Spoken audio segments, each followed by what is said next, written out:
Very good morning to you. This is Sandeep, and you are watching the Indian Weekender. Today is 3rd of September, and we are into the 17th day of the latest lockdown inflicted by the new Delta variant. And Auckland continues to remain in alert level 4 lockdown, and it is likely to be there for at least some more days or a few weeks. And the rest of New Zealand, as we all know, has moved to alert level 3. So we have already seen more than 700 cases of infection, and we don't know where we are in terms of how our businesses are doing, how small businesses are doing. So you would have seen that this time of lockdown, there is a lot more, or rather a lot less anxiety in terms of what we can expect from government and what businesses can expect. And but still, having said that, it doesn't mean that there is no less tensions within our small businesses, and which forms the backbone of this country's economy. So the major announcement from the government in terms of supporting small businesses remains exactly the same as was the case in March last year when the country went into the first lockdown. That has been the wage subsidy scheme and the resurgent support scheme. So both of the schemes are already activated. Businesses, they have already applied for the first round of wage subsidy scheme that ended yesterday, and that was for 2 weeks. And the resurgent support scheme is already in activation as well. Apart from that, we haven't yet heard anything major from the government in terms of supporting the small businesses. There has been good financial support for supporting the communities. Like as we know that there has been a $26 million support for our Pacific communities, around about $25 million support for Whanau Ora, for the Whanauan communities. But yes, not explicitly anything for small businesses, which are facing the brunt of this lockdown and zero commercial activities. So in against that backdrop, what we have heard is National Shadow Treasurer Andrew Bailey has come up with this a support policy, that a rent support policy to support those small businesses. So what we have thought to go to Andrew and speak to him and understand more about this policy. So joining us today at our virtual studio is Andrew Bailey, National Party's Shadow Treasurer. So welcome to our studio, Andrew. How are you today? I'm very good and nice to talk to you again. Right. So Andrew, what I will do is, can you tell us a little bit more about this policy that you have announced, the rent support policy? Yeah, okay. Hey, very good. Thank you, Sandeep. Hey, just the reason why I've developed this business rental support policy, I think we just need to remind ourselves, as you said before, New Zealand businesses, small businesses, are the backbone and the powerhouse of the economy, and it's absolutely vital that they're successful. And the biggest issue I've got, and I've owned a lot of businesses, is I know the importance of cash flow. Now, this is a third lockdown. A lot of businesses have squeaked through, largely in many cases with the support of their landlords and the support of the wage subsidy. But every time we have these lockdowns, it just burns cash. And the thing that I'm really worried about is with the new Delta variant, we could possibly have these more lockdowns more regularly. And I don't want to say it, and I don't want it to happen, but I think we've got to look at that prospect. So I think we need to be forward-looking about what it means for our small businesses in the economy, and also what that means in terms of our economic powerhouse. So what I've done with the business rental support scheme is that I think we should be supporting small businesses, and I've defined those as 19 or fewer employees. And I want to use the existing wage support scheme, so we're not trying to create a new scheme, which means if you've had a 40% reduction in your revenue, and by the way, that could quite easily still occur under level 3, if you meet that criteria for a wage support subsidy, I'm suggesting that we should be providing rental support to those same class of businesses. Now, the nature of that scheme is that I think that the government should write out a check for 50% of the rent for those businesses that are in that 40% drop in revenue. Right. And that should be on the proviso that the landlord also agrees to a 25% reduction in the rent. Now, so that means for the tenant, the owner of the business, They know they're going to get 50% from the government, and they're going to get 25% reduction from the landlord. And Right. vice versa Okay. from So, the Andrew, you landlord. say that the Crown or the government should pick up the tab for 50% Yeah, yeah, of rent for our small businesses. So, yeah. have you costed your policy? Do you have any idea what kind of numbers we are looking at for the government? And does the government have that kind of money available there? Yeah, I'll answer that in a moment, Sanjeev. It's just important I finish off what I'm talking about in this policy.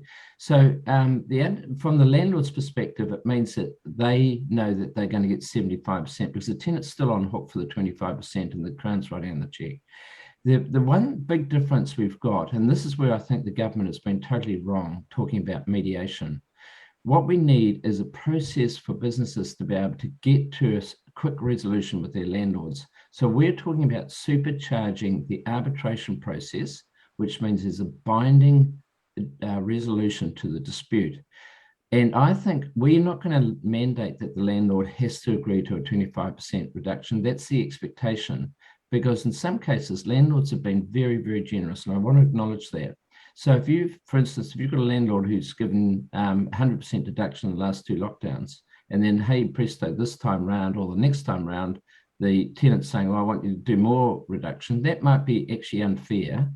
But in many cases, if they went to arbitration and the tenant could take the landlord to the arbitration and the landlord's saying, I just don't want to agree to this proposal, I want you to pay 100%, an arbitrator will be able to say, well, you're wrong. I'm now saying that the agreement is that you will agree to the 25%. So it's a strong indication of where the liability lies.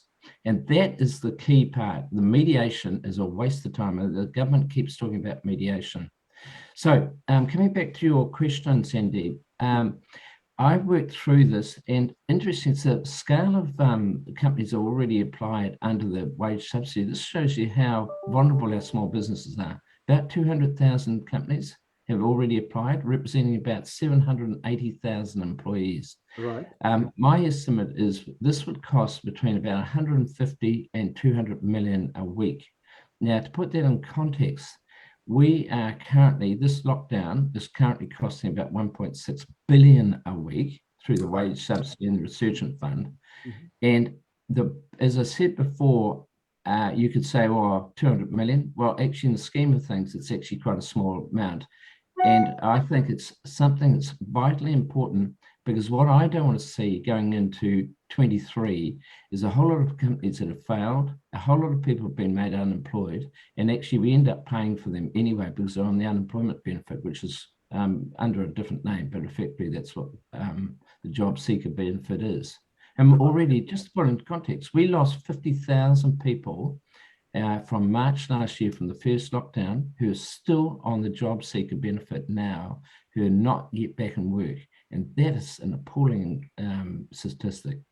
But the government is coming up with the statistics that we are still in this this lockdown, our unemployment rate was somewhere around 4%. So don't you think they're already counting that those people who have lost jobs in the last lockdown, they are already back into the workforce? Hey, look, I have a number of portfolios, one of which is statistics. Look, I'll give you a couple of things. First thing, if you're employed for an hour, 1 hour a week, you're deemed to be employed. Right. Right. So we actually in New Zealand have an underemployment issue, which is we've got a lot of people who have too few hours or not consistent hours. So nice headline figure, and I'm not debating the headline figure. It's a great headline figure, but actually you need to get underneath the numbers and not just believe everything that's the headline figure. Sure. No, I completely agree with that. And neither, this is the time actually to worry about those good headline figures. Actually, this is the time to act and to save lives, and also to save jobs and save businesses, because that is also very important. Now, coming back from what we were discussing, that you have roughly costed around 200 million, a rough estimate for this policy for a week. And if we are looking for maybe around 6 weeks to 8 weeks of time around alert level 4 and alert level 3 lockdown. So how much total figure we are looking at? Somewhere around 3 to 4 billion? I think you just, if we take it back up a level, Grant Robertson had 12 billion initially for COVID, and then he set up a $50 billion COVID fund. Yes. So that's 62 billion that he set aside for COVID. Unfortunately, Grant has worked his way through that, and in that, there's 12 billion he's squandered on a whole lot of projects. They may be worthy, but they've got nothing to do with COVID. We have, if we'd actually kept the money, we would have enough. We've now got about 3 billion left in the COVID fund as a result of the last couple of weeks of lockdown. There is money there actually. And Sandeep, I'd say to you, if I'd been running the show, I would have made sure that I would have been putting money where it needed to go. And if we end up with a whole lot of businesses failing and a whole lot of people on the unemployment heap, that is a really bad outcome. And that's why I've come up with this proposal to make sure we do not end up in that situation, because literally businesses will run out of cash. That's why we need to be much more strategic about where we give support. And what I'm so angry about is that Mr. Robertson is just rubbish. He spent all this money on a whole lot of stuff it didn't need to be doing. Spend money where it needs to be spent. Look after the people that need to be looked after. And this is the biggest issue. And I'll take it up another level, Sandeep. In the OECD list of countries, there's about 34 of them. New Zealand is rare in the sense that it does not have a rent support package. Yes, I read that in your press release, and I was going to ask you that question. So you already... 70% of all OECD countries have a rental support package because they know they've got to look after their small businesses. We unfortunately have a government who thinks that they can just get on and they'll survive. Well, actually, I think if we go into lockdowns 4, 5, and 6, which unfortunately may be a prospect with the Delta virus, actually we may end up with a lot fewer businesses, and that will be absolutely damaging because we haven't thought about it and acted quickly enough. Fair enough. No, that's quite a valid point. And I was going to ask you specifically about the list of OECD countries, which you say in your press release. But I think you have reassessed and reconfirmed that probably New Zealand is one of the very few countries which is not in that list of OECD countries and supporting small businesses with the rental relief, right? Yeah, certainly in the rental area. Right. Okay. Now coming back to what is the response of our small businesses community and what is the response of the industry? So have you gone out and spoken to those businesses, or those businesses have come to speak to you, and what are their thoughts about this proposed rent relief support scheme? Yeah, a very good question, Sandeep. Yeah, but I spent a bit of time before I released this policy talking to a whole stack of people. So Business New Zealand and all the EMAs that are part of that network strongly support that, and Kirk Hope came up with a press release when I released it. Also, I've spoken to organisations like Retail New Zealand, Franchising New Zealand, Restaurant New Zealand, and there's a number of other sort of organisations. You'll be aware that Michael Barnett is also Auckland Chamber of Commerce. He's got a petition going. I spoke to him the other day. He said he's got over 40,000 people on that petition. Look, there is widespread support for this package, because if you own a business, and unfortunately most of our government ministers haven't, but if you own a business, you know how important cash is. And this is a way, most of the people know what's happening. And unfortunately, Mr. Robertson's response is saying, use the Resurgence Fund. Well, actually, as you know, Sandeep, it's a one-off payment. Sure. It's a one-off payment. And if you have 10 employees, you get 5,500. If you get 20, you have 9,500. Fair enough. That's a one-off payment, yes, which would be lucky to pay for your rates and your insurance. Fair enough. Yeah, no, I was just trying to simplify for the benefit of our readers and viewers from Indian Weekender that this Resurgent Payment Plan gives you a one-off $1,500 plus $400 for each employee, full-time employee. And that's what Andrew is saying, that if we are looking at around 3 employees, then probably it is just around $2,700 a month. And that's a one-off, isn't it? One-off, yeah. Yes, one-off. And small businesses, they have been crying that, what they are expected to do from that money. Probably that major part of that money has been going towards rent. And then again, it doesn't cover the entire rent. It doesn't cover all other remaining outgoings, the other costs that are required for business to be operational. Insurance, rates, power, utilities. And that is where probably Andrew's the proposal, the rent relief support scheme that you are coming up is aiming to help businesses. And okay, that definitely makes sense. So some sense, I would say, and I will leave it for others to argue on that. I want to ask you, Andrew, that have you written to Mr. Robertson and proposed and offered him to pick up this scheme? Oh, he's well aware of it. He's been asked numerous times by the media. All right. Okay. I just hope for New Zealand businesses they don't keep talking about this mediation thing. I've been through mediation. They're very qualified judges that run it, but basically have no power to come to a binding decision. What we need is clarity for the landlord and the tenant, because we don't want people going on in situations of trying to resolve this 3 months after. We cannot afford to do that. We need binding decisions. If you cannot get to an agreement between a landlord and tenant, our scheme doesn't preclude that. In fact, we encourage people to come to it. But if you have to go to arbitration, get a binding decision, good, we'll supercharge it, we'll make it happen quickly.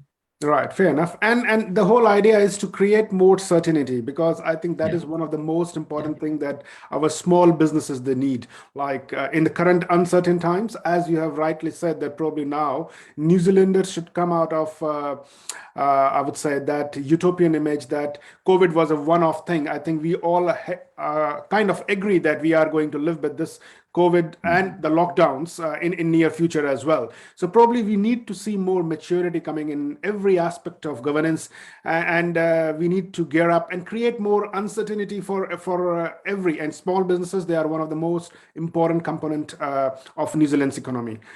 So on that note, Andrew, thank you very much for sharing the details of this policy. And I would certainly say that I won't give a straight away green tick. We will continue to debate on that. But I would say that it is one of the most sensible financial or economic policy that National has come up of lately. And full marks to you on that sense. But we still need to hear back what other experts are saying, what community is saying.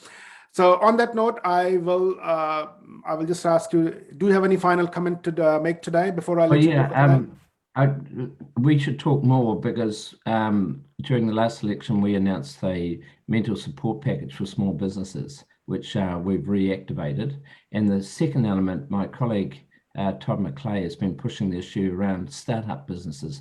35,000 startup businesses are not entitled to any compensation or assistance at the moment. We think both those issues need to be picked up.